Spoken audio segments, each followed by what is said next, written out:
everyone! Welcome to my YouTube channel. In case you don't know me, my name is Mando. I'm a German teacher and together we're going to learn German. So let's get started.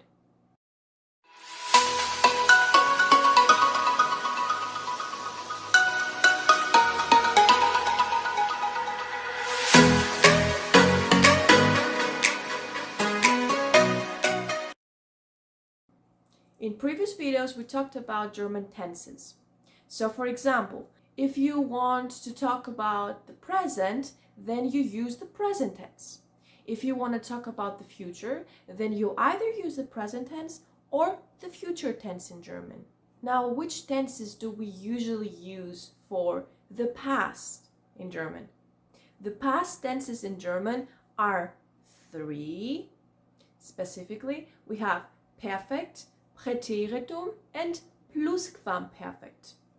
From these three, the perfect is the most used one and the one that we're going to talk about today.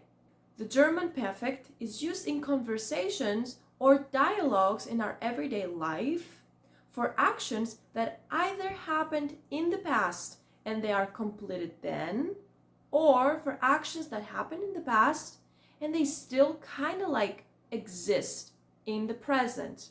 For example, ich habe gestern eine Suppe gekocht. This is an action that happened in the past and is completed then. But ich bin nach Deutschland geflogen. I did this action, I went in Germany, and maybe I'm still there. Let's see now how to form the perfect. In the sentences ich habe gestern eine Suppe gekocht and ich bin nach Deutschland geflogen, we can see that perfect has two parts. The first part is the verb that we conjugate, and the second part, which is at the end of the sentence, is a participle. We will call that participle zwei in German. So let's talk about the participle zwei first. The construction of participle zwei depends on the verb.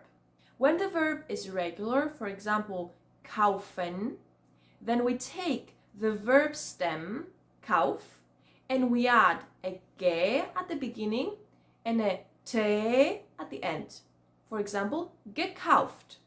If the stem of the regular verb ends with a de or te, then we basically add an extra e, so et. For example, baden, gebadet. The same happens for verb stems that end with m and n, and they don't have l or er in front of them. For example, atmen, geatmet, but wärmen, gewärmt. If we have an irregular verb, then we take the verb stem, we see if there is any changes that happen to this verb, and then we add the ge and the n at the end. For example, fliegen, geflogen. There are some verbs that don't follow these rules. For example, bringen is an irregular verb and the verb stem changes to brach. Instead of saying gebrachen, we say gebracht. These are the so-called mixed verbs. Unfortunately, there's no way to know how these verb stems change. Therefore, I'm going to give you guys a table with irregular verbs. I'm going to include the mixed verbs. So at this point of the video, you guys can pause, take some screenshots, and basically learn those verbs by heart. Along with the mixed verbs, you should know the verbs haben, sein, and werden, gehabt, gewesen, geworden. The third category of verbs that don't follow the rules that we talked about before are the separable verbs.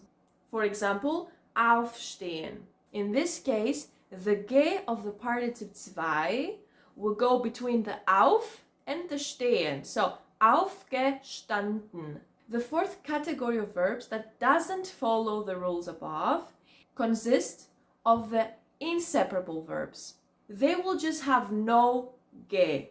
For example, empfehlen, empfohlen. And the last category of verbs that don't follow the rules are the verbs that end with ieren. For example, reparieren. These verbs will not get a G in front of them when they do Partizip 2. For example, repariert. So now that we talked about the Partizip 2, it's time to talk about the verb that is actually conjugated. These verbs are called in English auxiliary verbs and are basically the haben and the sein in German. Now, which verbs in German take which, right?